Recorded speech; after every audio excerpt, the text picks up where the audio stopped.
Hello, everybody. There's been a lot to talk about lately, but this being the first week after Porcfest, I'm going to do this video on Porcfest specifically, and not just Porcfest in general, but on the experience I had with running the Communal Showers this year. It's the second year that I've done it. So I'm going to get into a lot of minutia on that. It is going to go into some areas of economics and sociology and kind of philosophy there a little bit, but it's not going to be straight up libertarian content. So I'm going to post this in my subreddit, which for those of you who are longtime YouTubers, my subreddit is like 6 times bigger than my YouTube channel for some reason. So if that's not your cup of tea, feel free to cut out. Fair warning. I'm going to go into a lot of detail on this, but if you are interested, feel free to listen because it can be fascinating. Of course, I find that very often I'll talk to people who are completely ambivalent about communal showers, and then you start to get into the details about their history and the way people react to them, and you'll find that a lot of people actually do become fascinated because there's a lot about it that is interesting.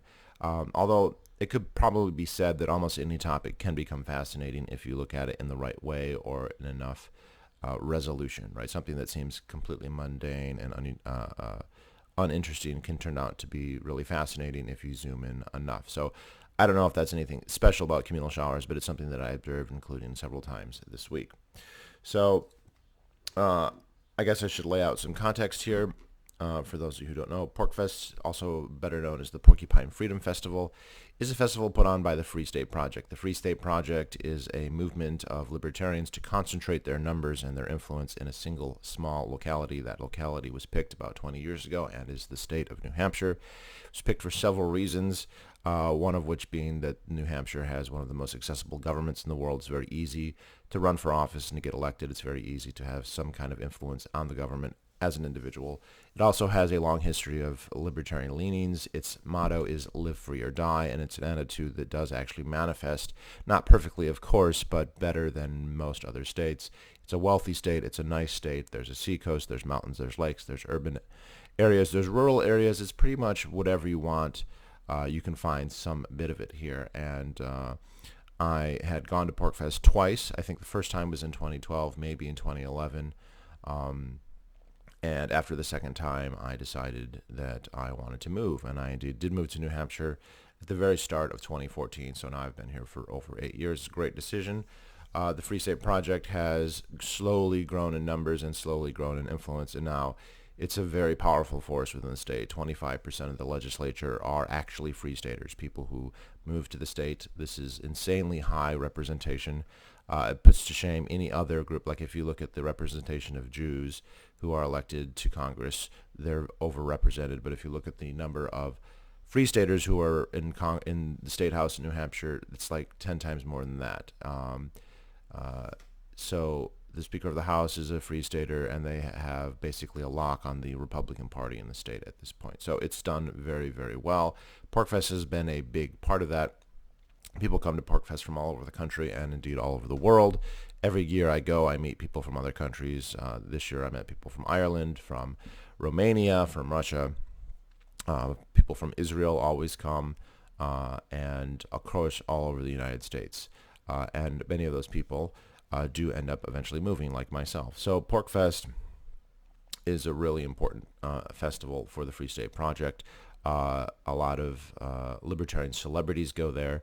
So if you want to go, this is a good chance to meet, the full gamut of your celebritarians, everything from David Friedman, Scott Horton, Dave Smith, Robbie with the Fire Bernstein, Jeff Tucker, Lou Rockwell, all the way down to Tom Woods, Bob Murphy, Michael Humer, all the way down to, less well-known celebritarians like myself. I mean, tons of YouTubers, podcasters, activists of all stripes can be found there, and pretty much. And I was just listening to one of them say that they'd gone to other events where they got mobbed by, like fanboys, and at Porcfest nobody mobbed them. That it was really chill. I don't know how much to read into that, but it's a tremendous event, and it's a very eclectic event. There's a lot that goes on there that you might expect. I remember when I posted about it, somebody said, "Oh, it looks boring. It's just a bunch of lectures." There are indeed many lectures. I can leave it to your subjective preferences to decide whether those lectures are boring or not. The topics are quite wide-ranging, everything from homeschooling to getting elected to gun rights to free speech to sex work to gay rights to gay marriage to beekeeping, building your own AR-15, how to do horticulture, how to clear land, how to live off the grid, how to build a tiny house, how to invest in Bitcoin, how to get elected to the school board. Right. The range of things that are done. There's lots of parties. There's an awful lot of entrepreneurship. There's an awful lot of drugs. There's an awful lot of child labor. One of the best things about Porcfest is all the child labor. Children going around being entrepreneurs, trying to make money.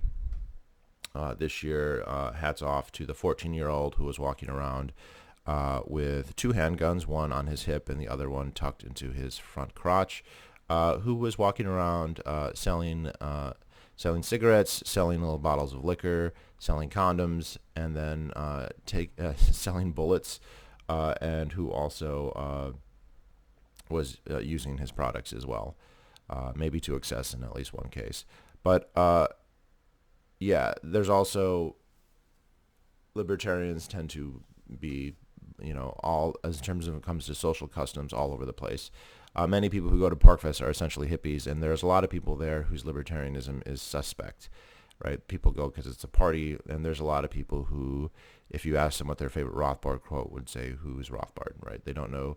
They haven't necessarily. This is something that surprised me at first. I assumed that if somebody was willing to, travel hundreds or thousands of miles and spend a week at a free state, convention, that they would be some kind of libertarian, and most people are, but many people are not, right? So it's quite an unusual mix. It's set at a place called Rogers Campground. Rogers Campground is in Lancaster, New Hampshire. It's in the far northern part of New Hampshire, right on the border with Vermont. It's deep into the White Mountains, which is the most rugged and almost the most rural area east of the Mississippi. There's a few subsections of Maine and in the Upper Peninsula of Michigan that are maybe a little bit more isolated than this, but it's close, and it's very, very rugged. You're surrounded by many, many mountains and a lot of forests. Lancaster is the biggest town in the area, and it has less than 2,000 people. It doesn't even have a stoplight in the city.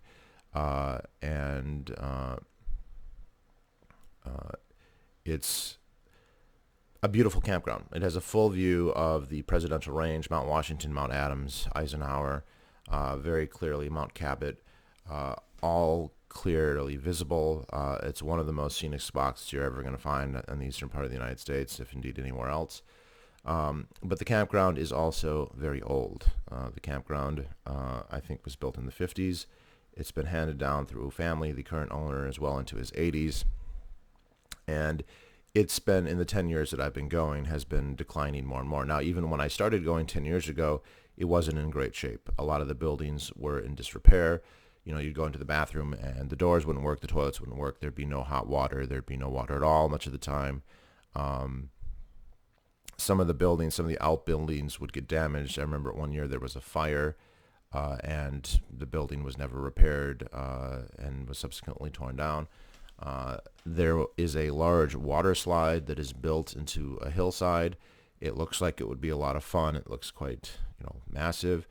In the 10 years that I've gone, I've seen that water slide on once, and that was the very first time that I went. It's never been on since, based on the state of repair at the catch pool at the bottom. That slide has not been open probably since then, or maybe 9 years ago or something, and probably never will be. Even the putt-putt golf course is completely dilapidated. There's there's other facilities there that have trees growing out of them that clearly haven't been used. So the way it's been put to me is that the owners are trying to sell the campground, and that they're looking for something like $1 million, but that the number of funds that would be necessary to repair everything that's broken, so not talking about upgrades or anything like that, just repairing the capital as it exists, would cost something like $2 million or even $3 million. And so you have this classic situation where the money that would be required to fix everything is far more valuable than the actual value of the property. So it makes logical sense this isn't going to get done. So this isn't going to be too much of a criticism of Rogers per se. I can totally understand why they're not going to dump money into their facilities. Now, in terms of the water, I've learned a lot about this, having run the showers there for 2 years. Now, I started complaining about the showers quite a while ago. I've gone to Porcfest now for 10 years. The first few times I slept in my truck. I slept in the back of my truck and also just in the seat of my truck, something I really don't care to do. Then I started using a tent. First couple years, I got my own spot. After that, I wasn't sure if I'd be able to go to Porcfest, and so I would just kind of show up and sublease from somebody else, something that's still quite common today. And eventually I decided I didn't like staying at the campground, so I've started staying at one of the nearby hotels, of which there's several to pick from. But one thing I'll say is that I've never had a hot shower at Rogers. The water is never warm. It's always cold. It's usually low or no pressure, and indeed many times you can't shower. Many times I walked in and turned on the water and just some dribbled out. All the fittings are rusty. Someone was telling me that they turned theirs on and the water sprayed out the side of the shower head into the next stall, and so literally they could not access the water. But at least they had pressure in that case, so it's not totally bad. And of course, the stalls are just much harder to clean than Communal. I mean, there's a lot of things you can talk about Communal, but they have certain logistical advantages. There's less surface area. Or in the case of stalls, there's way more surface area. There's way more angles. It's difficult to get a clear brush, and so cleaning 4 stalls versus cleaning the same area that's a single place, radically different in terms of the investment in maintenance and janitorial effort. And they have janitors there. They try and do their best, but they just can't keep up, especially when Porcfest happens. I've been to this campground a few times when it's not Porcfest, and there are locals who stay there all the time. People who rent houses there or who have permanent trailers, and there are other campers that come by, but it seems like it's extremely slow. Having been there at other times, there's not many people there, and during Porcfest, it completely fills up. I think Porcfest sold something like 2,500 to 3,000 tickets, and there's more people than that who are there. Actually, no one knows exactly how many, but a lot of people just crash. The security is minimal, which is fine, I would say. So there's a lot of people who are going to Porcfest who never buy tickets. I do buy tickets. I want to support the Free State Project, so I buy tickets. But at no point, they give you like a wristband. At no point this week did I wear my wristband. I was only asked about it once by a little girl who said, "Do I have a wristband?" And I just said that I did. She didn't verify that, so I could have easily just been lying about it. And there's a lot of people who didn't pay anything probably. Think of that what you will, but the campground can't keep up. So last year, I complained about them not having showers. Both of the showers they have are cold, not available. Basically, you would have to go at very strange hours, very, very early, like before 7 a.m. and indeed before 5 a.m. It's stories of people going at like 2 a.m. It's something that's not even allowed anymore for reasons I'll get into in a moment. And of course with stalls, the throughput's very small. So if there happened to be a time when they were working and you wanted to go, chances are you were going to be in a line. So the campground has, I guess what you call 3 bathhouses, 3 areas where you can shower and that have toilets.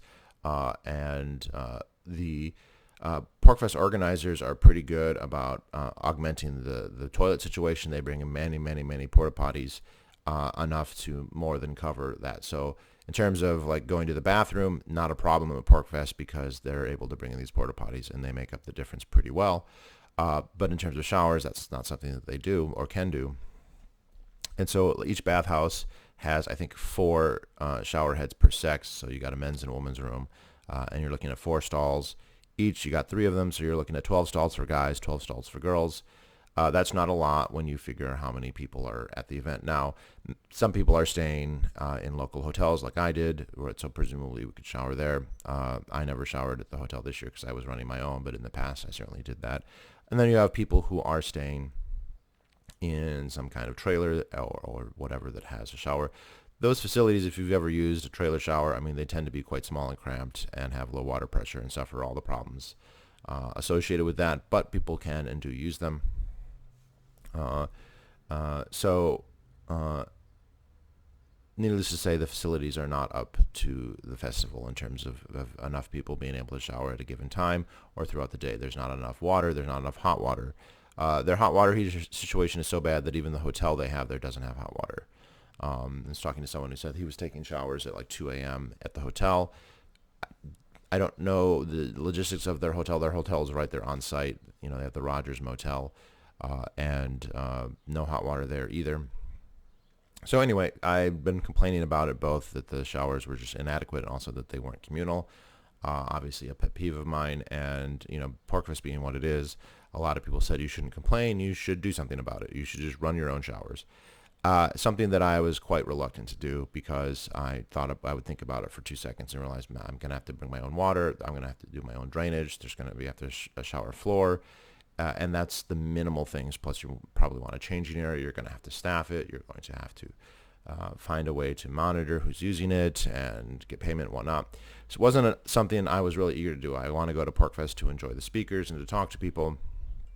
And having the hassle of having to run a shower facility that I wasn't even sure could be made to work was not something I really wanted to do. But last year, there was a serendipity of events that kind of led to this. So there was an organizer, a famous nudist who's also a very strong libertarian. His name is Jeff. Jeff is anarcho-capitalist. He knows his libertarianism as well as anybody, but he's also quite active nudist. You can find lots of pictures of him doing his nudist activism online. He's been going to Porcfest, I think he said, since 2015, so almost as long as me. And I remember the first time I saw him, he was wearing a tiny glittery loincloth that he didn't keep on for very long. This is explicitly allowed at Porcfest. Legally, it's perfectly fine because Rogers is a private campground. Public nudity is not legal in New Hampshire, but Rogers is a private campground, so he's fine. And the organizers have long had clauses saying that this is explicitly okay. Although there seems to be also some effort made, and Jeff certainly did this, to kind of restrict his activism to certain areas. He didn't flaunt it in front of everybody's face. But he was there. So last year, Jeff wanted to would operate as something called the Body Freedom Village, basically an area where clothing would be optional, and they would do naked events. And he wanted to have a hot tub, which would be nice to have at Porcfest regardless. But the problem was that having a hot tub that does not have plumbing is going to get very, very dirty. You know, most hot tubs that you go to at a hotel or a pool are going to circulate new water in at some kind of regular rate, and they're going to filter that water and clean it and chlorinate it and whatnot. And the problem here is that there just is not the water facilities to that. You can fill up the hot tub and you're basically stuck with that water. And so Jeff knew enough about the logistics of that and the hygiene of that he should have a shower that he should require people to use. This is just basic hygiene. This is kind of a fascinating side topic. The reality of the hygiene of the necessity of showering before you use a pool or a hot tub is as true now as it was at any point in the past. If you don't do that, you're bringing in all the material from your skin, your sweat, your dirt, your filth, and any fecal material, any urine, anything, right? And this is especially true if you shower. Even if you shower, but you wear your suit is essentially a net for that. If you don't shower, or worst of all, I mean, I've seen guys at my gym do this where they just take off their gym shorts, leaving on their underwear, and then put on the swimsuit over their underwear. You just brought if you got street marks, all of that just went into the hot tub. And that doesn't just sound gross, that is actually dirty. And needlessly so, if there are shower facilities, it's gotten to the point in the United States that most places they cater to people's insecurities about nudity to such a degree that not only do they not force people to get naked and shower before using their facilities, something that would be completely justified in doing, right? You're running a hot tub, you're running a pool. You don't want feces in there, not any more than you can get away with. it's perfectly reasonable for you to require people to shower. But they not only will they not require it in most places in the United States, they won't even ask, right? There won't even be, I mean, sometimes you'll go places and there'll be like a note on the door saying, please shower first, but it's almost never enforced. And Jeff, though, was going to enforce it, and he wanted to shower, but he was having enough busyness to organize his everything else that was going on in the Body Freedom Village, and so he put out a call asking for someone to organize some showers. I didn't see this directly. I wasn't paying too closely to the chat rooms. I believe this was all happening on Telegram. But one of my subscribers, a guy who's been to Porcfest a long time, his name is Ed. I've known Ed for a couple years now, and Ed knew that I was into communal showers, and they were something that he'd never tried but was interested in getting into. He kind of wanted to know what the big deal about it was. So he said that, hey, these guys want to have a shower. They're willing to cooperate. Maybe we should do it. So last year we set up a shower. I mean, there were lots of logistical challenges, just getting showers, getting hot water, getting a floor. The floor that we got worked fine, but was completely destroyed by water. The hot showers ended up being one of the easiest things to do. We just found a company called Julka, it's an Australian company that makes self-heating instant hot showers. Each unit is probably about the size of a book bag, even smaller. You hook it up to propane, you hook it up to water, and boom, you've got hot showers. But then the big problem proved to be, the other two big problems proved to be getting water. Because, I mean, you would have a hose at Rogers, but filling up all your tanks with their hose would strain their system enormously. And so that's essentially what happened. We had to order water and have it be delivered. This proved to be very, very difficult, and it took us a long time to find somebody willing to do it. It was easier this year because we ended up using the same guy as we did last year. But we tried to find other people and had a whole series of other problems associated with that. It's proven very difficult to get water. I mean, water is very valuable, but it's also very heavy. So you end up spending a lot of money to get it delivered. The capital that you need is extensive. You would need a very large vehicle that's specially designed to carry heavy weight and deal with that kind of cargo. But regardless, the other problem is the drainage.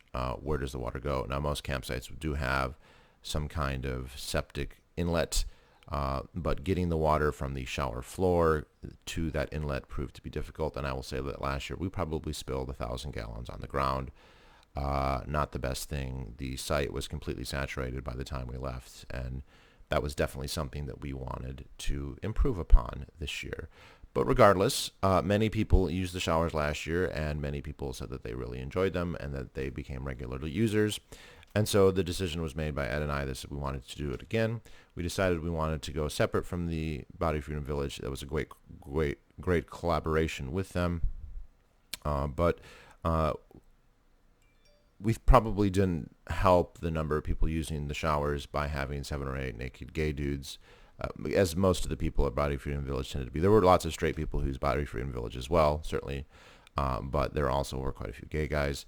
And the other thing was we wanted to charge, which Body Freedom was not going to charge. And Body Freedom, because they were nudist and because they don't want to ruffle too many feathers, they wanted to be kind of located more on the periphery. The way Rogers is set up, there's the place where you enter the campground, and then there's a couple main buildings, the main office, the main bathhouse, a place called the Pavilion, and that's where most of the activity, most of the lectures, most of the speakers, and then there's a long series of parallel roads that connect all the campsites, and basically the closer you are to that epicenter, the more busy it is, and as you go farther and farther out, there are people all the way to the end. There's people who camp. They sell out every single site, so you can fill up the entire area, but there's a lot less activity in foot traffic as you go farther, essentially as farther south. The closer you are to the highway, the closer you are to the north, the more activity there is. So Body Freedom Village wanted to be more peripheral just because they didn't want their activism to run people the wrong way. But as the showers, we wanted them to be more central, and so, we cooperated with Jeff and, decided to go our separate ways. So we had a shower spot that was pretty close to the center, or pretty close to the main action. The roads are divided. There's a top road and a bottom road, and then there's parallel roads that connect. With one-way traffic, you can only go in a certain, basically counterclockwise direction on any of the roads. And then in the last couple of years, they came up with this innovation of allowing a footpath to cut across the middle, which would reduce people's walk times. That was called the Silk Road. So as it happened this year, we were positioned on the Silk Road at a site relatively close to the epicenter, within sight of the main bathhouse. And to help with drainage, we decided, and we'd come up with this idea last year, to just have a solid bed trailer, something that we acquired last fall and retrofitted to be a shower floor, so that it's a waterproof. Everything is super waterproof. It's got an edge on 3 sides. It came that way. It was originally designed as a snowmobile trailer, and then we simply tip it towards the back where there isn't an edge, and then affix a gutter that goes into the septic system. The drainage system this year, by the way, worked much, much better than last year, but not perfectly, and so we've already come up with a better design. And so next year, the drainage should be basically 99% effective. This year it was more like probably 85% effective, whereas last year it was maybe like 20% effective. So it's getting better and better, but I want to reduce the amount of spillage as much as possible. This year was not nearly as bad as last year, but it could be better. So that's something that we've already started to work on for next year. So other things as far as the setup goes, it's shower floor. I believe it's 8 feet by 8 feet, or pretty close to that. We have a shower on each corner, so 4 showers on a single floor that's 8 by 8 feet. There is an inner tarp layer that acts as a splash protector, and then there's an outer tarp layer that acts as a barrier. So the tarp layer goes up 6 feet above the floor of the trailer, or 8 feet up from the ground, because the bed of the trailer is about 2 feet off the ground. So you end up with like an 8-foot high wall. If you're standing inside the trailer, unless you stand on your tippy toes and look at a certain angle, you can't see anything on the outside. Somebody might be able to see your hand or maybe the top of your head, but nothing else if they're walking by. We did not cover the top. It was open air. That's something that we did last year and a lot of people really liked. It helped keep it a lot cleaner because you end up getting a lot of direct sunlight every day, which does a lot to disinfect the area. It makes it easier to clean. It makes it a lot easier to ventilate. Takes less tarp as well, easier to engineer, and it's a lot more fun. A lot of people really commented that they liked the open air feel. It's still private. People on the outside can't see you, and you can't see them. Last year we did achieve that, but there was some gaps. So, the shower was coming to like here, so people could still see your head, which was fine. That's an interesting vibe. You still have the privacy, but then the shower heads themselves were too low. You couldn't stand with the water going down on you unless you were fairly short. And so we wanted it to be taller this year and achieve a little bit more privacy as far as that goes. The other thing that we added was a changing area. That's something we didn't have last year, so people would have to change just outside, and that was fine for Body Freedom Village, and that's fine for some people, but that's not everyone's cup of tea. So we had a changing area with like benches and tables, and people could put their pocket contents in them. We also were able to light the trailer, so the areas with backlight, and actually at night it was actually really nicely lit. So everything that we planned worked pretty well. There were a couple hiccups here and there. I will say that we used a certain pump last year that worked really well. It was just a transfer pump that we'd gotten from Harbor Freight. Wasn't designed to have back pressure to work on a shower, but it did work pretty well. And I decided, in the interim, that hey, might as well get a couple of those pumps. So I bought 2 more. And when we were setting up the one that we used last year and the 2 new ones, all broke instantly. As soon as we hooked them up, they just sprayed water. They leaked horribly. We could find a very obvious crack on one of the brand new ones that had never been used, had never been outside, been in climate control inside one of my closets, they're behind me all year, and somehow was completely destroyed. So that was pretty annoying. Those pumps aren't too expensive, apparently, obviously, but I was able to go to a Harbor Freight in Littleton, which, by the way, beautiful town in northern New Hampshire, and for some reason that one wasn't destroyed, and that ended up serving as our pump throughout the whole week and worked pretty well.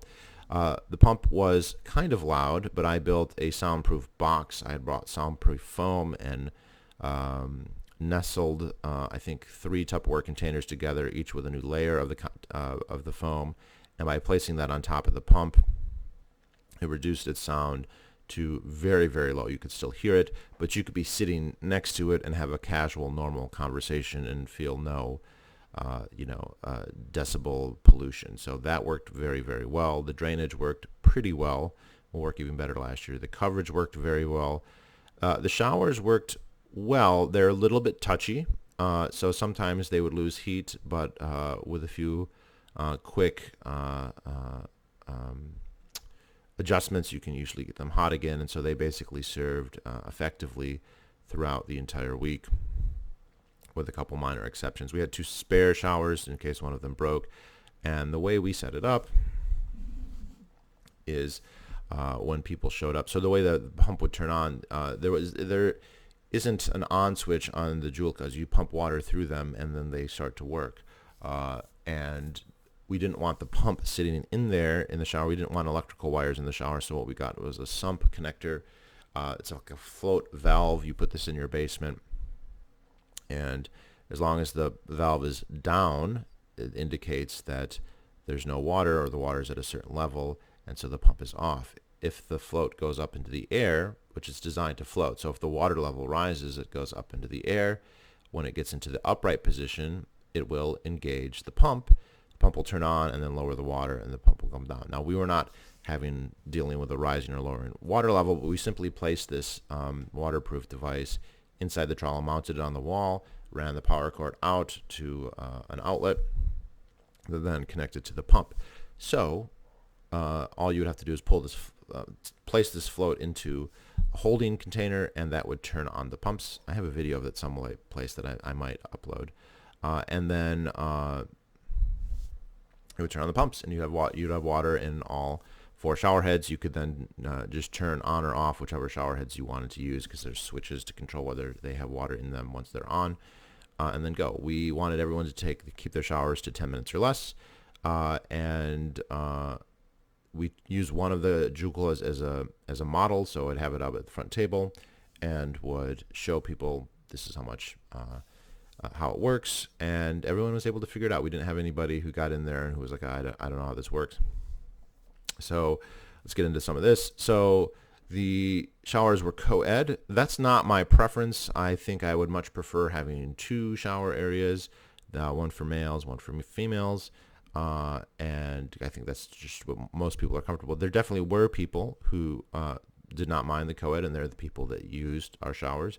But there were plenty of people, I'm sure, who would not have been comfortable with that, and indeed decided not to use them for that reason. It's out of necessity that we were doing that, in the sense that, like, we only had the 1 shower trailer. I don't intend to get another one anytime soon, if ever. But I think next year we probably will go to a different alternating time slots, something like girls can go even hours, guys can go odd hours, something like that throughout the day, just so that you can get the population's not. The population that's okay with the co-ed is a lot smaller than the population that's not. And the population that's okay with the co-ed will still use it, even if it's sex segregated. My only slight criticism is that we did have several couples that used it together. There were a couple. There was one couple that came almost every day, and there were a couple other couples that came at least once or twice, and they obviously were happy with that. And it's hard for me to, argue why it's wrong for a couple to take a shower together. Presumably that's pretty safe, even if there's other people there. And indeed, the couples often did have other people there with them. The most people we had in there, several times we had 4. We had up to 7 people, but I'll get into that a little bit later. So that's something that I definitely think we're going to change next year. We'll probably just do different times. There's problems with that. We had people coming, and we basically had certain times. We were open from 8 a.m. until 11, and then we were open in the afternoon, and then we were open again in the evening. And even though we were open many hours a day, we had people coming and telling us, I want to come later, or I want to come earlier. A lot of people wanted to come before 5 a.m. A lot of people I had somebody who did use the showers and who'd used them last year who said that they really enjoyed them, but she said that she likes to shower after 11 p.m., which we weren't operating them that late. So she only used them one time. And, I said, well, look, we got to do Porcfest too. We don't want to be here all day, especially if, we're waiting around. It's one thing if we were going to be slammed and we were serving hundreds and hundreds of people. As it was, we didn't serve hundreds and hundreds. We served, just shy of 100 people. So not a tiny number, but not a huge number. So this is something we're going to have to work on. So the other thing is we charged, and this was an interesting discovery process if you're into economics. So we didn't really know what the price point is, and we still don't know, other than it probably should be less than we were charging. Now, we were hoping, we were running calculations that at a certain rate with a certain number of showers, we could potentially break even. We would have been thrilled to break even. That did not happen, to say the least. We definitely made money. You can see when it's working well with enough demand, you make up the whole setup, and basically you're just selling water, and you're selling water at like a marked up rate. You can see that it's potentially could be a mint. If we had had a line out the door, it would have been quite a moneymaker.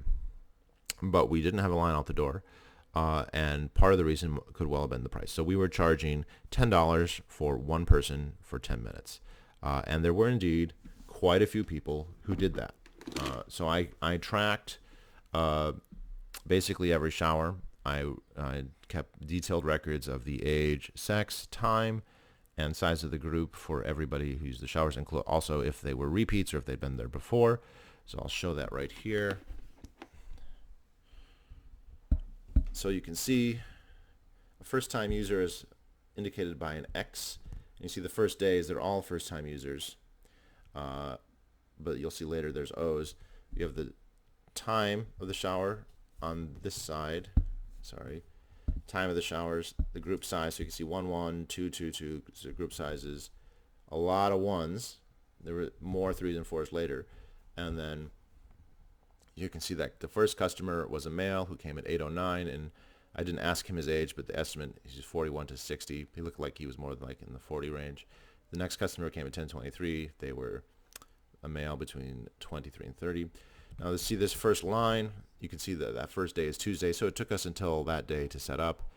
You can see that first line is Wednesday morning, and you'll notice that we were quite busy Wednesday morning. A lot of girls came early on, including what looks like, I'm not sure how old she was, but she looked like she could have been under 20 or maybe early 20s, but I marked her as under 20.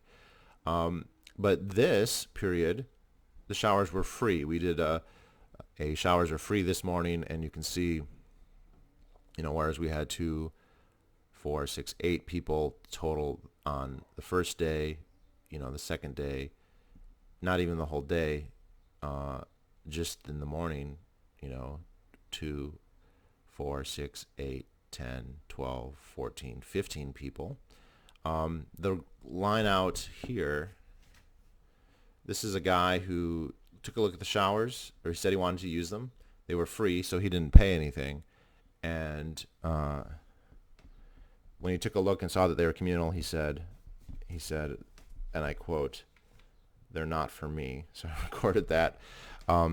So there's 3 pages of this. This is very Spurgy, I think, probably. So now you can start to see, we start to get repeats. So we have a group of 3, 2 men and a woman. So that's a couple and one of their friends. And you can see we got groups of 4 and 3. But you can see some days, like Saturday, Saturday we took payments in the morning, and then we saw how much water we had left, and we made them free, Friday free. And look how much more, Saturday free rather. And then Sunday, we're not open very long because we had to break down. So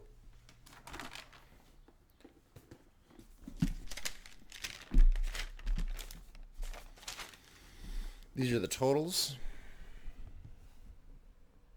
So the total number of showers, and I did not count my showers or Ed's showers, and we had another guy, Ed's cousin, who was there helping us, and we were all taking showers, at least once a day.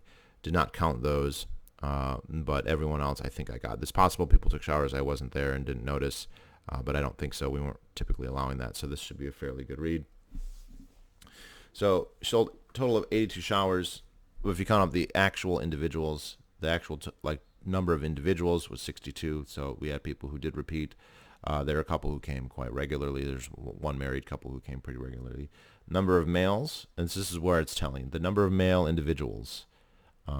So the total number of male showers, 62. The total number of female showers, 21. The total number of male individuals, as in discrete individuals, the number of X's, so to speak, or crosses rather, 44. Female individuals, 18.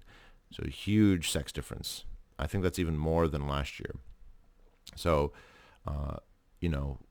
doesn't prove what the reason is. Could be that women don't like to shower more. I kind of doubt it. It could just also be that they don't like that setup. Maybe they don't like communal, or maybe they don't like the co-ed. So we're going to change the co-ed, I think, next year, pretty sure. So yeah, male repeat showers, 18. So there were 18 guys who showered and then showered again at least once. Female repeat showers, 2. Okay, so not many female came back for a second time. And then I have just the day totals. So the sex imbalance is the clearest kind of thing. The other thing, I have not told the numbers of the ages. I was a little bit surprised. I would have expected more older people, as it was. And I didn't get anyone over 60, and I only had 1, 2, maybe 4 people in the 40 plus range. So it's definitely heavily weighted in that 21 to 40 category, and only a handful under 20. There was one teenage guy who I'll talk about, and one teenager, maybe early 20 girl. To my knowledge. Again, I wasn't carding people, but just, it's a 20-year break. So definitely think that co-ed is the way to go. Or sorry, is not the way to go. It's fine. There were no problems. Nobody was oogling anyone. No one was being overtly sexual. No complaints as far as that goes. But I'm sure a lot of people were like, no, thank you. I'm not going to do that. And it would seem like if there was a problem with the sexes, it was the girls saying, no, thank you, I don't want to do this. The other point is the price. I think that we didn't really know what the price should be. It's a discovery process, as Mises would say, and we're going to drastically reduce these prices, probably more than half. In fact, I think we may end up reducing them. We may even go back to 0, or maybe a very nominal, like a $10 fee, but to use unlimited showers all week, kind of like a subscription service. That's something a lot of people said. So we'll see. We're going to play with that. We have a lot to think about, to go over the numbers and everything. But that's kind of our thinking right now. It probably should not be co-ed anymore. There's a place for that. It's not a big deal. It's not my preference. It just was logistically kind of the easiest way to do it. But I'm sure that was a turnoff for a lot of people. So some other general observations. Many, many, many people came by and commented that they thought it was a great idea. Probably half again as many people as who went came by and said that's a great idea. And many of the people who said that's a great idea did not ever use the shower. Okay, so that kind of became a bit of a cliche. So it's also important to note that Rogers was always there. Now, last year, Rogers ran out of water on several occasions where they closed all their bathrooms, and they even shut off water to the campground. So even if you had your own RV last year, unless you had a substantial tank that was full, you had no water access on your site. And when that happened, we got pretty busy. And the organizers of the event, Rogers Campground staff, and then there's Free State organizers who kind of manage all of that. And the organizers last year approached us. They thanked us very much. They said, we're so happy you're here. They told everyone to just go and use our showers, and they are the ones who told us that we should charge. They said that there's going to be a huge demand because the showers are going to be closed, and we would be the only option, and we would run out of water, and so that we should charge, which we did not do last year, but that we were admonished to do that so many times by the staff definitely played a role in our decision to charge this year. I'm not exactly sure what was different this year, though. On, I think, Tuesday, they told us they were very worried about the water situation. So the way that it works is Rogers has two 5,000-gallon tanks at the top of a hill. Rogers is situated on a relatively steep hill, and so if you go to the highest point on the campground, it's basically a natural topographic water tower. They have a little pump house and two 5,000-gallon tanks. And the idea would be that during the day, when there's a lot of activity, there's really no hope of the pumps keeping up from the wells. There's 5 wells apparently that feed those tanks. So the tanks gradually run down throughout the day. And then during the night, when usage declines, the pumps will refill the tanks. And so on the next morning, when people wake up to take their first showers, the tanks will be full and they'll have 10,000-gallon cushion to kind of get them through the day.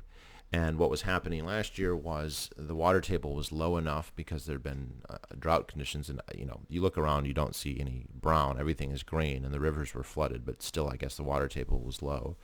And what was happening was the tanks were not refilling at night.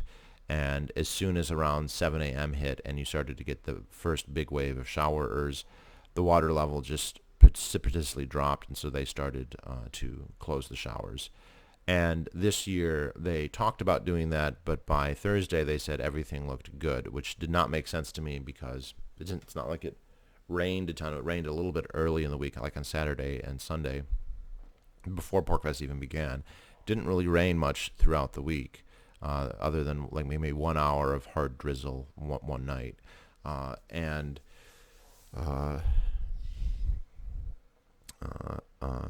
They said that they were very worried, and also the number of people increased. So, if you look at Porcfest on Monday versus Porcfest on Friday, there's many, many more people on Friday than on Monday. This was not, in terms of the bottom line for us, this wasn't good.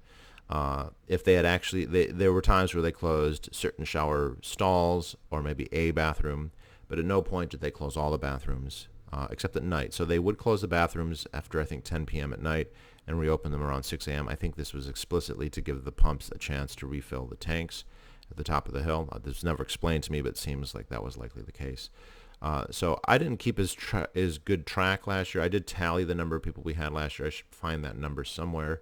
But there were times where we kind of had a monopoly, but not a true monopoly, because it's something that people can just decide not to have. And so several times I saw people say things like, I'm just not going to take a shower this week at all. Now, is that something that they would normally do? I had another guy who told me he had been a hobo at one point, and he, had gone 6 months without a shower, and he was quite happy to do that sometimes. He had come by repeatedly throughout the week saying that he really thought that showers were a great idea, but he ended up only using them one time, and that's when they were free. He still donated. When we were doing them for free, plenty of people still donated to us, so we got some digital currency as a result of that, but not big amounts, small amounts.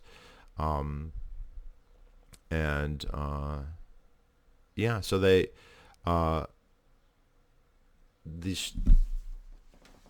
the fact that they didn't close them really did not help our cause. It didn't kill us either, and that's the interesting thing. All the people who used our shower had the options to use Rogers, and it would have been essentially free. I mean, they're paying to go camp there, presumably, but there's no added fee for using one of Rogers' facilities, and yet all of these people, whatever the number, 62 individuals, 82 total times, people said, and not counting me, Ed, or his other helper, still use them. So to give you an idea, it's hard to compete with free. We obviously did a lot more business when we were free. Had a couple people walk away when they found out it cost money. I didn't have anyone who got mad at the particular price. Some people thought it was more than fair. Many people who took the showers were like, that was amazing. It was hot. It was decent pressure. I wish the pressure was a little bit higher, but it's enough. Many people said that's totally worth the money, and many of those people came back. But and talked about it when, I mean, I'm going to tell my friends, whatnot. We definitely had people who had never taken communal showers before. So there was a nice guy from Ireland who showed up, and he said, in his experience in Ireland, he'd never even seen a communal shower. And, he took one, I think, later in the week and then came every day. And on Saturday, he took 4 showers. And it was just like, wow, this is my default. I would much rather take a communal shower than not. Although, again, context dependent. He's doing it here with people he considers friends. I started having shower parties late at night. So on Saturday night, we had 7 people in the shower area, which actually felt... So 4 people is quite spacious. 4 people, everyone has their own shower. You can move around, walk around, outstretch your arms, no problem. And you can have a couple more people who just are at intermediate stages where maybe they're, sudsing up their hair, shampooing their hair or something. One suggestion we got that was a good one that we're going to add, we're probably going to get a mirror for next year. Yeah, that was the most people we had in there at once, and it was fine. This trailer was completely capable of handling that kind of weight, completely stable, no rock. The tilt that allowed the water to run off was not enough to make people feel like they were unstable, so nobody slipped or fell. And we got a lot of compliments. Everybody who used it seemed to like it. But we had a lot of holdouts. A lot of people used it for the first time on Saturday. A lot of people were kind of holding out to have maybe one shower. And I saw many, many people who walked right past us carrying their towel and their supplies to Rogers' bathhouse. And knowing that Rogers' bathhouse has cold water and is quite dirty and no pressure and no really good place to change. It's just it's a stall with then a stall area, but often the doors on those were gone. So you're kind of like trying to do everything standing up in a really small, dirty space. And yet the revealed preference is that over ours, even though ours are hot. So, one thing that you can say is if we have free, we definitely will have more people. But there's a substantial part of the population who are not going to use a communal shower, even if it is free.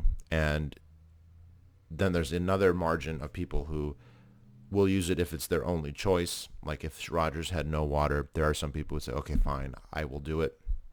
But there's another group that just will not do it, at least not in the time scale of a week. And I was talking to a guy who went to a college. It was some kind of art institute in Chicago recently, like currently, who said that the art institute had communal showers. And he said the first week that he went there, he never used them.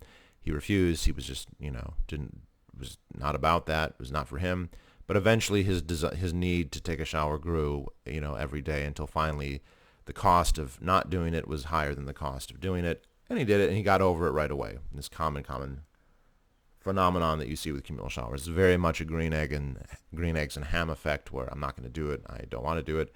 It's terrible. People also rarely, if ever, have any kind of actual negative experience. It's not like these people, for the overwhelming majority of them anyway, had some kind of, I got teased or traumatized in a communal shower and now I'm afraid of them.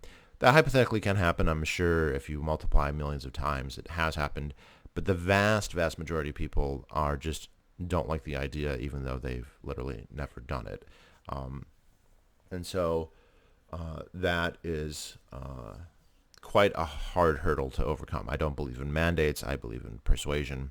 That's part of the reason that we're running the showers. And we're trying to, the way we did the pricing this year is $10 for one person, but it was $14 for 2, so only $7 a person.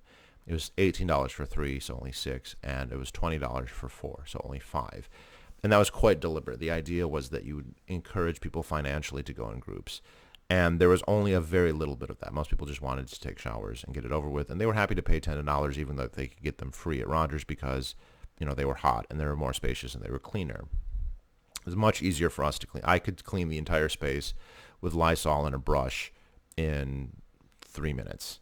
And that would be all the surfaces that you would ever encounter.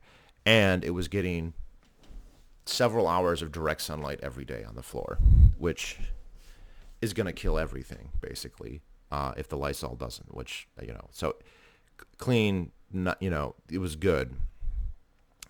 But and spacious. We had a whole changing area. I think the tent itself was slightly bigger than the trailer, so it was probably like a 10 by 10 space with places for you to put your stuff. So, very, very, we had a towel rack. We're going to get a few more things for next year, but like it was really nice, and everyone who used it really liked it. But you can tell that there's a large portion of the population that this is absolutely anathema. So, a couple anecdotes. A guy from Ireland said I already told this one, but he said he'd never done it before. And now he was completely comfortable with it and thought, hey, this is great. Now, he didn't say he had strong negative views. But he just never had the opportunity.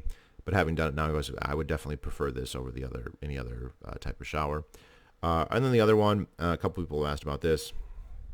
The youngest guy to do it was an 18-year-old. And this guy, you only see this at Porcfest, right? He was walking around with an assault rifle, so-called, or semi-automatic black rifle, if you want to be more technical. I won't say exactly what kind, but a very good one. And this guy, obviously a big Second Amendment person despite his age. He had relatives who had gone to Porcfest before. This was his first time. And, he and I started talking about guns because we have the same kind of gun. He was quite enthralled with the whole Porcfest experience. Just, all the openness, all the all the guns, all the drugs, all the drinking, like just, it's a unique thing. And I said, well, you should definitely use the showers. And I think he was scared away by the money because I don't think he has a lot. And you could tell that there was a certain anxiety on his part about using them. But finally, on the last day, he said, I'm driving home tomorrow. It's going to be a long drive, and I won't be able to shower in the morning because he's going to leave before they open them because, like I said, they were closing the showers. And so I was like, hey, let's just do it right now. And we did. And as soon as he felt the hot water, his face lit up. He goes, wow, this is amazing. He goes, this is so much better than the Rogers. And it was interesting to see because he had been a little trepidatious before that, seemed a little bit anxious. But within a minute of getting in there and feeling the water, how hot it was, how open it was, he was happy as a clam. And at some point, and by then we were trying to get rid of our water. Like we knew we weren't going to sell it all, so we were giving them away for free. I think I took like 4 showers, which was Roger's very hot. There's not a lot of AC. I got really sweaty a couple times, so like it was necessary to take, or not necessary, but it was beneficial to take multiple showers. That's why the Irish guy took 4 in one day. It's funny there. We played I'll finish I don't want to mix my stories here too much, but we'd probably been in there for 10 minutes, and I was like, hey, are you all set? You want to go? He goes, hey, it's nice, let's keep going. So obviously he got pretty comfortable with it pretty fast because even when he was given an explicit reason to stop, he just said, well, let's keep going. This is really nice. But yeah, the Irish guy, so I wouldn't consider myself a nudist, but I do some nudism. I've gone to nude beaches, and I think in context it's fine. Not to divert too much into that, but I think that the argument is pretty solid that in a public space they have every right to be naked, but in a private space it's up to the owner, right? So if somebody owns a restaurant or a gym or whatever and says they want there to be you to have clothing, they have every right to do that, or to say not. And of course, as a libertarian, I think that the scope for quote unquote public spaces is quite limited, or approaches zero essentially. So I almost think that's principally is a moot point. But if we're talking about in the real world, you shouldn't get arrested or criminalized because you're naked. Because somebody just seeing you naked is not an aggressive act. I'm sorry, it's just not. But anyway, one of the days I went and played some naked frisbee with a couple of the other guys. Some other people just randomly joined us, well, suffice to say, I'm not great at frisbee. I'll say that, but like it was nice. I'd never, done something quite like that. But afterwards, I was like, hey, we're all sweaty, we're all hot. You all, as it just so happens, I'm running a shower facility, so all of us went. This is the first time that the Irish guy went, and we all had communal showers. We got done. We were nice and clean, and then there ended up being a wrestling / jiu-jitsu tournament on the side of one of the campgrounds. Not really a tournament, but people just started going at it. And next thing you know, we're all rolling around in the grass trying to choke each other out. And after about an hour of that, I was like, I think it's time for another shower. So we did that. And it seemed a little contrived perhaps, but it actually was absolutely the case that we needed another shower.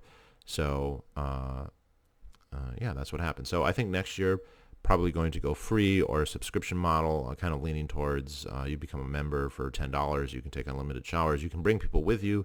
They don't have to pay. You just have to be with them. I guess gives people a good incentive to. So it's one thing to have a single room, multiple shower heads, and to use it, and that's nice in so many logistical ways. Easier to clean, more throughput, easier to maintain, safer, easier to monitor. All those things are true. And it was a nicer shower experience without question compared to a stall or to Rogers in terms of just hot water, open space, fresh air. You're outside essentially. I mean, there's a tarp around you, but you're open air on the top, which is pretty significant. But the social advantages, the body image issues, the confidence, the bonding, all that stuff, it doesn't just happen if you're in a communal shower space, if you're in there alone. It helps to go with people, and specifically with people you know. Now, it's fine to do with strangers. There's a benefit to be had being confident with your body and being willing to get naked with strangers. That's fine. That's a good thing. There's nothing wrong with that. It's totally a good thing. But the best thing, the strongest thing, is to have somebody that you're close with in some way, whether it be through work or through sport or some other common area, and then to cement that with a communal shower experience. And the trick for us, the trick for me, is to try and encourage that somehow. And we've got some really good ideas for next year. I'm going to probably start doing jiu-jitsu classes at Porcfest and then offering them after as like, hey, you just got all sweaty, hit the showers. But we're also probably going to do the membership thing where you pay maybe $10, gives you unlimited showers, and you can bring people that don't have to pay as long as you're a member. Gives them an incentive to maybe make some extra money doing that, right? So I pay $10. If I have 5 friends who each pay me $2, I've now gotten showers for the entire week for free, right? It lowers the price point enormously, and then it also still becomes something of a service. A lot of people were saying that too. You're offering a great service. This is wonderful. That you're making this available to people, which we were, but we weren't making it available for free. And of course, it's a bunch of libertarian capitalists. No one's going to begrudge you for charging, but it is a discovery process on where the price point should be, and I think that we've established that it should have been lower. So that is indeed what we're going to do next year, among a few other things. I mean, we have a lot to think about. We're going to go over these numbers more and more. And then the big thing, of course, I think, is to not have them be co-ed. Again, people who used them this year were okay with that, and we never had any issues, never had any problems. It wasn't like pretty girls were getting mobbed. How many of them were, pretty? Some of them were. I mean, it's hard for me to say. I'm not the best judge of that. But it wasn't like the worst salacious, libido-addled, stereotype wasn't happening. But needless to say, I'm sure for a large portion of the population, that's just too much of a turnoff. So I think that's something that we're going to address next year, but we will see. So hopefully you guys found that not too boring. I thought it was really fascinating, really interesting, as it always is, and I think we'll do even better next year. If you have any questions, feel free to ask. Put them in the comments, either in Reddit or in YouTube. This is going to be posted in both, and then there'll be more videos soon. We have a lot to say. The Supreme Court has given us a lot of grist, so there'll be much to discuss there, and then just Porcfest in general too. There's things that I could say about that as well. But I wanted to get this out of the way. A lot of people have been asking how it went, especially in the subreddit.